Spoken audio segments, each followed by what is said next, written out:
खुलुमबाय गिबियावनो सोरजिदा creativity YouTube चेनेलाव नोंथांमोन बयखौबो बरायनानै लानाय जालायबाय। साख्रि बीटीसी आव दायो एलपी आरो यूपी फोरोंगिरि साख्रि थिसनथायनि जा डकुमेन्ट्स वेरिफिकेशन बे वेरिफिकेशना सोलिगासिनो दङ। थांनाय 10 जुलाइनिफ्राय गाबोन 19 जुलाइसिमहालागै बे वेरिफिकेशना सोलिबाय थागोन। बेनि गेजेरावनो गोबाङा बे वेरिफिकेशना गावबा गाव डेट होखानाय खालि बिथांमोनहा नुजाफैनो हायाखै बा वेरिफिकेशनाव बिथांमोनहा एबसेन्ट जादों। एबसेन्ट जानायनि जाहोनाबो गोबांनि जाहोना गुबुन मिथिनो मोननाय बायदिब्ला बिथांमोनहा बुंथिनाय बायदिब्ला गासै 100 निफ्राय 150 सिमहालागै गासै वेरिफिकेशनाव एबसेन्ट जादों होननानै दायो बिथांमोनहा बुंथिबाय थादों।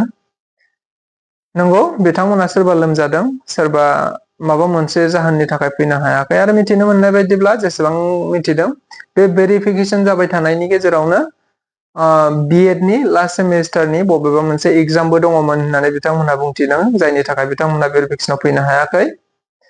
आरो गुबुन मोनसे जाहोना जाबाय फरेस्ट डिपार्टमेन्टनि जानाखि फिजिकल फिटनेस टेस्ट जाबाय थादोंमोन। बे फिजिकल फिटनेस टेस्ट जाबाय थानाय समाव गोबां केन्डिडेटफोरा डकुमेन्ट्स वेरिफिकेशनाव फैनो हायाखै।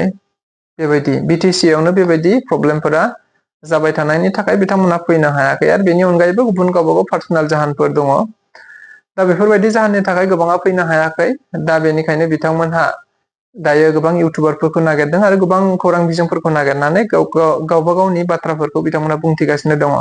बेनि गेजेरावनो दायो गोबां केन्डिडेटफोराबो फन खालामनानै मेसेन्जाराव आंनि सिगाङावबो बुंहरनायखाय आं बे भिडिअखौ बानायबाय जाहाथे नोंथांमोनहा शेयार खालामनानै जाहाथे बे भिडिअखौबो जाहाथे सरकारनिसिम सहैनायाव बा सरकारनिसिम दैथायनायाव मदद खालामो बेखौ गुरै खावलायखाबाय। बिथांमोननि बुंथिनाय बायदिब्ला थारैनो बिथांमोनहा आंनि सिगाङाव जेरैबायदि कल खालामनानै बिथांमोनहा बुंथिहरदों बिथांमोनहा डाइरेक्टर सारनिसिम बे जाहोनखौ लानानै रिक्वेस्ट खालामखांबाय। डेट मिन्स जायफ्रा एबसेन्ट जादों बिसोरनि थाखाय सानसे लास्ट चान्स भेरिफिकेशन जोबखांनायनि उनाव लास्ट सानसेखालि चान्स होनांगौ होननानै बिथांमोनहा डाइरेक्टर सारनियाव नुजाथिहैदों जाहैबाय बुंथिहैदोंमोन जाहैबाय। नाथाय डाइरेक्टर सारा बेनि सायाव जेबो रेसपन्स होआखै होननानै बिथांमोनहा बुंथिदों। डेट मिन्स बेबायदि जानो हाथाव नङा आरो बेनि सायाव जोङो दा थांखि लाथ'नाय जायाखै होननानै बुंहरदों जाहैबाय। जायनि थाखाय बिथांमोनहा दायो निउस मिडिया ससियेल मिडिया आरो बेबायदि गोबां प्लेटफर्म बिजोंफोरखौ बिथांमोनहा नागिरनानै बे बाथ्राफोरखौ बा गावसोरनि सानथाइफोरखौ बिथांमोनहा बुंथिनानै होदों। नंगौ आरो बे बाथ्राखौबो बिथांमोना रेफारेन्स लाबोदों जेरैबायदि दायो आसामाव 5,550 लांदां मासिनि एलपि इउपिनि भेरिफिकेशन जानानै थांबाय नै दाखालि बावैसो। बे भेरिफिकेशनावबो गोबांथार केन्डिडेटफोरा एबसेन्ट जादोंमोन। गोबां गुबुन जाहोनफोरनि थाखाय जाहोनफोरखौ जों नायबाय थाला नाथाय गोबांथार केन्डिडेटफोरा एबसेन्ट जादोंमोन आरो बे केन्डिडेटफोर एबसेन्ट जानायनि थाखाय आसामाबो DWEआ बिथांमोननो भेरिफिकेशन खालामनो थाखाय साननै डेट होनाय जादों। बे साननैनि गेजेराव बिथांमोनहा जायफोरा एबसेन्ट जादोंमोन बिथांमोनहा भेरिफिकेशन खालामफैनांगौ होननानै बिथांमोननि थाखाय डेट होनानै होदोंमोन। दा बेखौ रेफारेन्स लाबोनानै नैबे बीटीसी आव जायफोरा दायो एबसेन्ट जादों बे बिथांमोनहा बे सानसे बा भेरिफिकेशन जोबखांनायनि उनाव लास्ट सानसे जायफ्रा एबसेन्ट जादों बिथांमोननि थाखाय सानसे डेट होनानै होनांगौ होननानै बिथांमोनहा दायो गोबांथार समाजारि बिजोंनि गेजेरजों बुंथिदों आरो बेखौ जोंनिसिमबो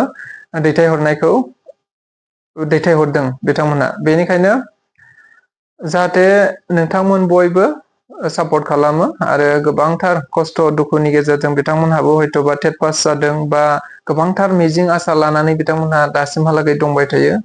जानो हागौ बिथांमोननि खाफालावबो दङबो जानो हागौ बा बिथांमोनहा गुबुन जाहोनफोरनि थाखाय फैनो हायाखिसै। बेनि थाखाय बिथांमोननो सानसे डेट होयोब्ला बा जायफोरा एबसेन्ट जादों बिथांमोननि थाखाय सानसे लास्ट चान्सनि थाखाय डेट होनानै होयोब्ला मोजां जागोन होननानै आसा खालामो। दा बेखिनिखौनो आंबो नैबे सोरजिथा क्रिएटिभिटी इउटुब चेनेलनि गेजेरजों जायफ्रा सोलोंथाइ बिफान जायफ्रा सरकार बिथांमोननिसिम नैबे भिडिअनि गेजेरजों आंबो आपिल खालामनानै हरनाय जायो जाहाथे बिथांमोननि थाखायबो खेबसे चान्स होनानै होयो। स' बेखिनियानो गोजोन्थों।